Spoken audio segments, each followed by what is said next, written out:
It was an icon of Canadian naval aviation for almost 55 years. It was comfortable flying from large aircraft carriers or small destroyers. From its main role hunting submarines to search and rescue and everything in between, it proved to be a rugged and dependable workhorse. It was the seemingly irreplaceable CH-124 Sea King. Irreplaceable. Seriously, the replacement saga of the Sea King is absolutely ridiculous, but we'll get to that. The story of the Sea King stems from what is known as the mid-1950s ASW crisis. Soviet submarine technology was advancing at a breakneck speed, and Canadian surface vessels were now slower than their main adversaries. Faced with the expensive prospect of replacing the existing fleet with faster ships, the Royal Canadian Navy looked to the skies. The crown jewel of the RCN at the time was their aircraft carrier HMCS Bonaventure. It was commissioned in 1957 after HMCS Magnificent was retired that same year. The Bonnie originally flew 8 Grumman S-2 tracker aircraft and around 4 Sikorsky H-04S helicopters in the anti-submarine warfare role, and 16 McDonnell F-2H Banshees in the air defense role. In this configuration, the Bonnie was able to keep 4 trackers and 2 H-04Ss in the air at all times, allowing them to monitor 686 square kilometers, that's 200 square nautical miles, of open ocean. The Banshees quickly found themselves being pushed out of the hangar as the trackers became fully operational. With the increasing focus on anti-submarine warfare, the Banshees were retired in 1962 without replacement. Their hangar space was taken up by an additional 10 Sikorsky H-04Ss, bringing their total up to 14. The helicopters were used to track down enemy submarines and were equipped with dipping sonars. They were proving to be a valuable asset to the Canadian mission, but lacked the ability to attack their targets directly. Other surface ships or aircraft would need to close the distance to carry out the attack.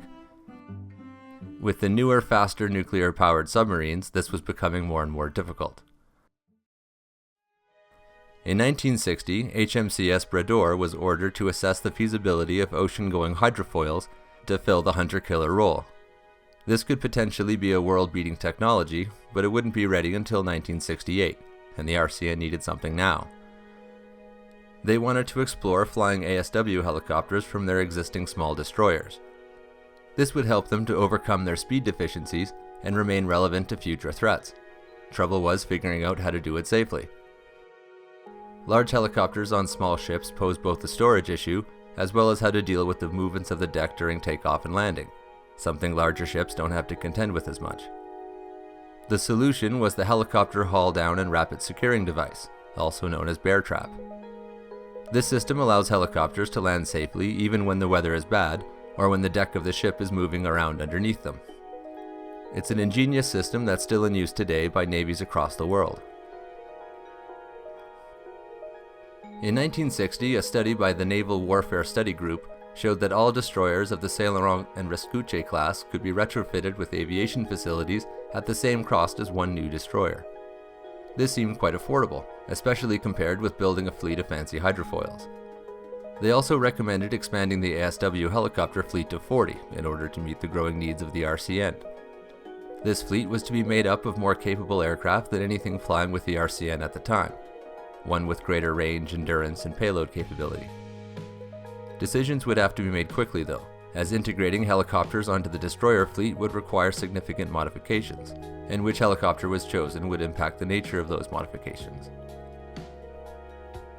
The RCN evaluated many different platforms, including Sikorsky S-58 Seabat, Westland Wessex, Sud Aviation Djinn, Aerospatiale Alouette, Westland Wasp, the Piasecki Vertol H-21, Kaman HOK-1, as well as the Sikorsky S-62.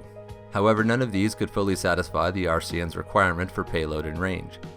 These helicopters were able to carry either detection equipment or weapons, but not both.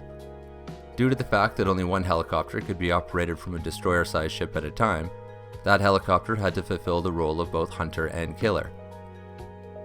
2 helicopters were under development that seemed promising: an upgraded Kaman HU-2K1 Seasprite and the Sikorsky S-63 Sea King.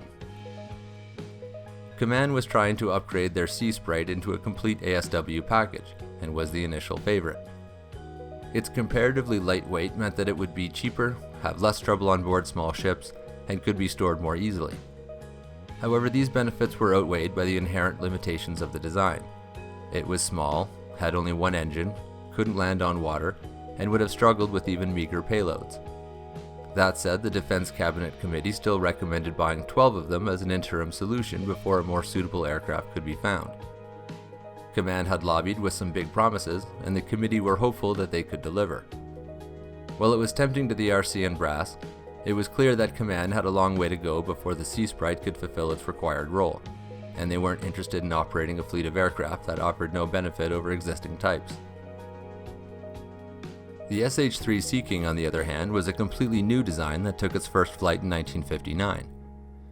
At the time, it was the most advanced helicopter ASW system in the world. It was also the first to be purpose-built to both track and destroy submarines in all weather. The Sea King had a standard crew of 4, a pilot, a co-pilot, a navigator, and an airborne electronic sensor operator. It was a large helicopter, even by today's standards, measuring some 16.7 meters long, 5.13 meters high, and with a rotor diameter of 19 meters.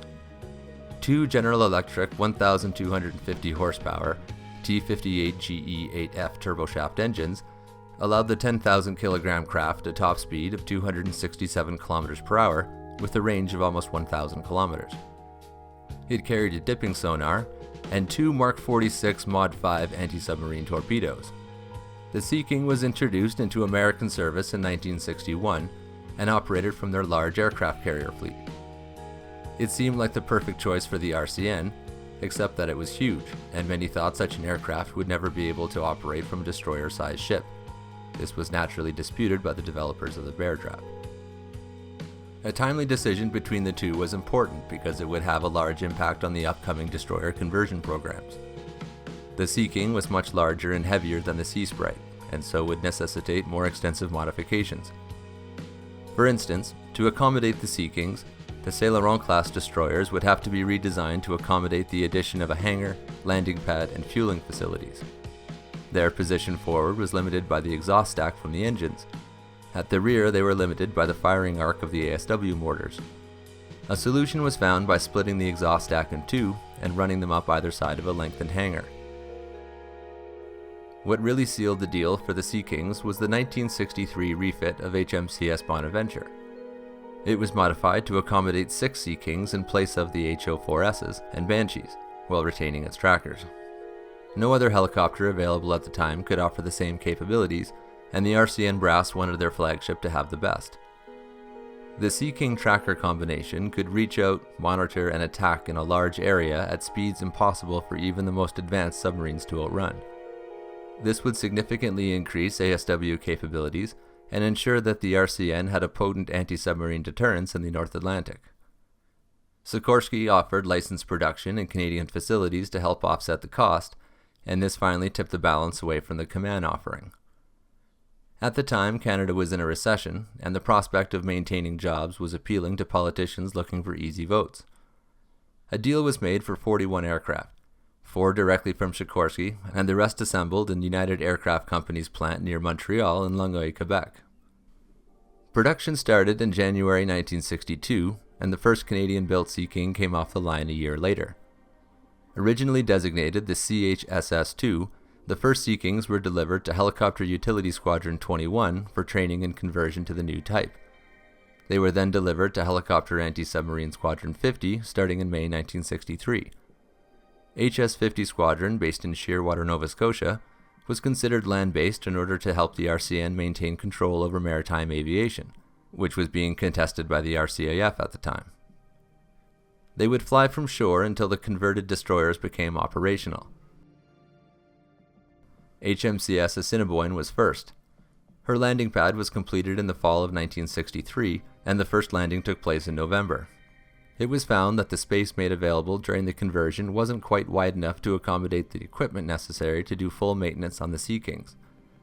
The lengthened hangar was originally designed to accommodate the Seasprite and would have to be further widened by 1.5 meters. Once these modifications were complete, the Sea Kings could begin trialing with their new Beartrap system. This began in November 1963 and would continue on through 1967, after which time they were fully certified to fly in all weather with full maintenance facilities on board the ship. This would, however, not be the Sea King's first deployment. That occurred in 1965 on HMCS Bonaventure, when 6 were deployed for the annual RCN-USN Springboard exercises near Puerto Rico. In April 1966, the Bonnie went in for its midlife refit in Montreal, and its Sea Kings were deployed to land bases. During the time between April 1966 and May 1967, the RCN was unable to deploy its Sea Kings at sea. This changed when HMCS Nipigon put to sea. There is actually some confusion as to which of the DD8 ships was first. Nipigon was technically first, but Annapolis is often credited as being the first to deploy them operationally.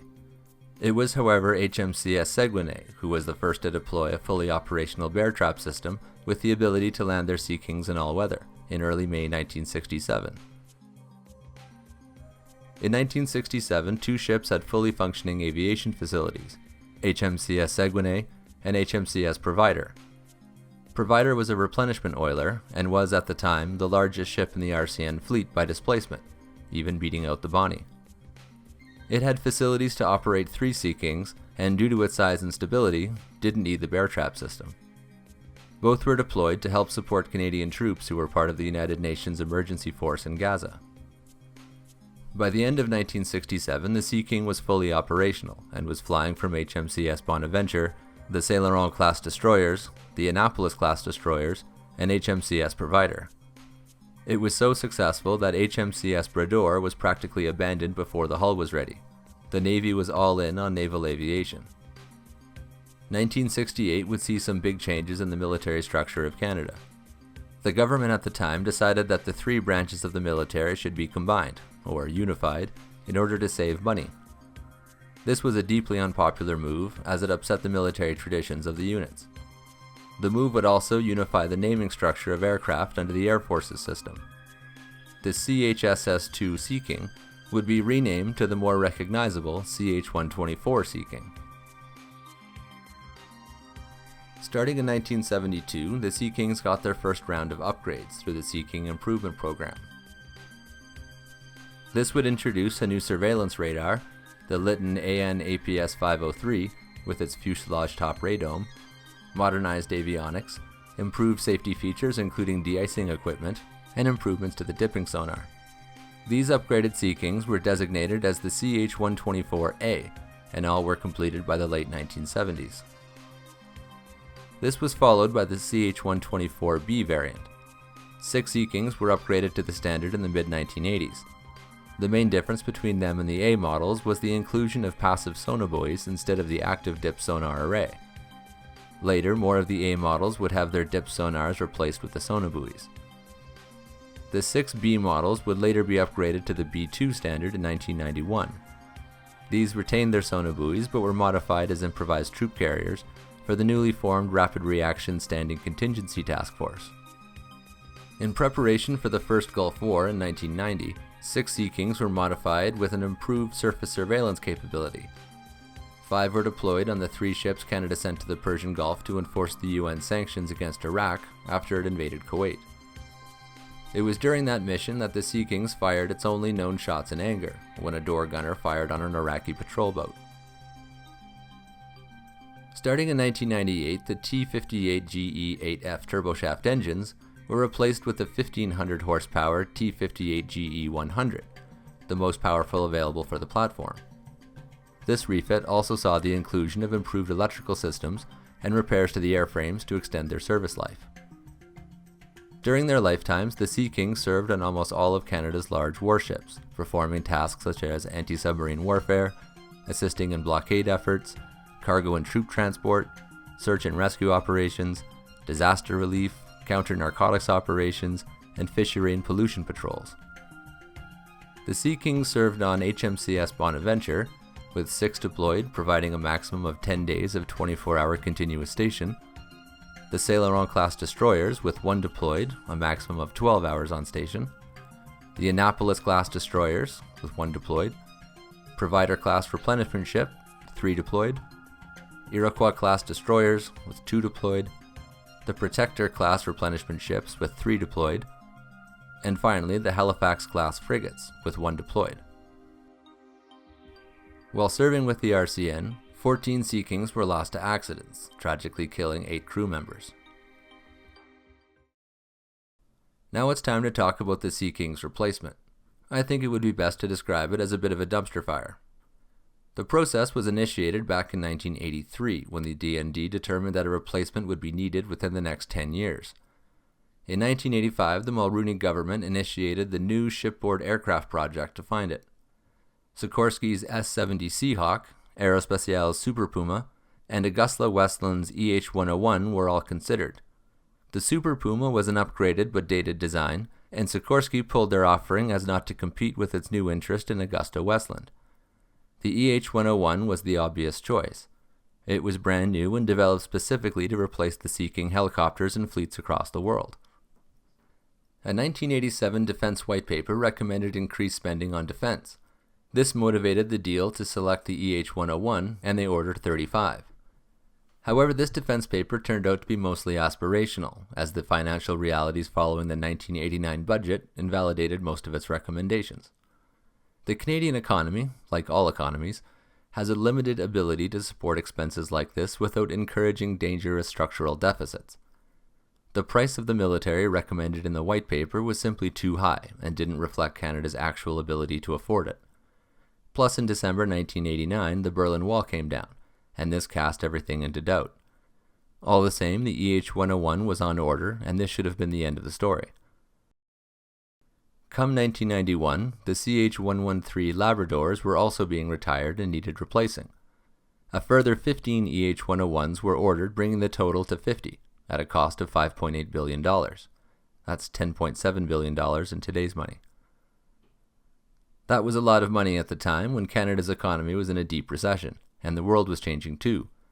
By December 1991, the collapse of the Soviet Union was complete, and this cast doubts on the necessity of a blue water ASW fleet. Some questioned whether a helicopter like the EH-101 would be required at all, now that there were no direct military threats against the country. 1993 saw the government of Kim Campbell give in to pressure and reduce the order from 50 to 43 in order to save a bit of money, but this didn't go far enough for some. Jean Chrétien made cutting the EH-101 program an election promise. When he came to power, his government kept their promise and cancelled the order, incurring hundreds of millions of dollars in cancellation fees. The 1994 White Paper on Defense outlined the political and military situation post-Soviet Union. It focused on what was possible given the financial situation that existed at the time. A lot had changed in the last few years, and Canada had to pivot its defense policy. The document summarizes the situation as follows. Quote, "At present, there is no immediate direct military threat to Canada, and today's conflicts are far from Canada's shores. However, Canada cannot dispense with the maritime, land, and air combat capabilities of our modern armed forces. We must maintain a prudent level of military force to deal with challenges to our sovereignty in peacetime, generate larger forces if needed, and participate effectively in multilateral peace and stability operations, and, if and when required, in the defense of North America and our allies in Europe, and in response to aggression elsewhere." Basically, the existential threat of atomic annihilation was mostly out, while the threats of rogue states and low-intensity bush wars were in. This changed the focus of the military away from its traditional role fighting World War III, but still required the purchase of cutting-edge military equipment to fight that war just in case. A confusing situation for those in charge of making strategic purchases on a tight budget. By the mid-1990s, the Sea Kings were now at an age where they really should have been retired. Maintenance time and costs were going up, availability of spare parts was going down, and their operational readiness was slipping away. It was now taking some 30 hours of maintenance for every 1 hour of flight. Something had to be done, and this was making the military's financial situation even worse. AgustaWestland's offering wasn't completely out of the picture. The Labradors were replaced by 15 slimmed-down EH-101s called CH-149 Cormorants in a deal inked in 1998. Delivery started 2 years later. In 2003, now 20 years since the need was first identified, the Chrétien government finally initiated the Maritime Helicopter Project to replace the Sea Kings. The contract examined Sikorsky's S-92 Superhawk, NH Industries NH-90, and the EH-101. Although the NH-90 and the EH-101 were operational in many navies across the world, the D&D chose the militarized S-92, which was a new design with Canada as its only user. An order was placed by the Martin government for 28 helicopters on November 23, 2004, at a cost of $5.7 billion. That's $8.5 billion in 2022 money. This seemed like a better deal as compared with the original EH-101 order, and deliveries were scheduled to start in January 2009. Of course, there would be delays. Lots of them. The first flight of the production CH-148 wouldn't take place until the 15th of November 2008, and there were problems with the engines. The General Electric CT7-8A1 was too heavy and didn't produce enough power to fulfill the Canadian requirements, and so a more powerful engine was being developed. It wouldn't be ready until 2012 at the earliest. This meant that the first deliveries of interim Cyclones would have to be equipped with the weaker engines and upgraded later. Not ideal, but the Harper government accepted that, waived the late penalties, and gave them 2 more years to begin deliveries. The first was delivered in February 2010, but wasn't fully mission capable and was intended to be used only in training. The rest of the interim Cyclones were supposed to be delivered by November, but that didn't happen. Delays at Sikorsky meant that the 6 interim non-mission capable Cyclones wouldn't be delivered until 2015. These 2 were used solely to train pilots and ground crew on the new type. The first mission-capable Block II Cyclone was delivered in 2018 and became fully operational later that same year. With this, the Sea Kings could finally be retired. On December 1, 2018, the last Sea King was officially retired. They served for 55 years, with over half of that time spent finding its replacement. Just as a side note, the Cyclone fleet was grounded in 2021 because cracks were found in the tail booms of almost all the airframes. By 2022, this had been fixed and the helicopters were returned to service. As of December 2022, only 26 of the 28 helicopters ordered had been delivered, an incredible delay of over 18 years since they were ordered. The Sea King served Canada for well over 50 years. Over that time, its role changed as the world around it changed. Its legacy was tarnished by its replacement Saga, which was a news story and election promise for almost 40 years, and will remain in the minds of Canadians for many more years to come. Perhaps as a warning or a signpost of what a flawed procurement process looks like in practice.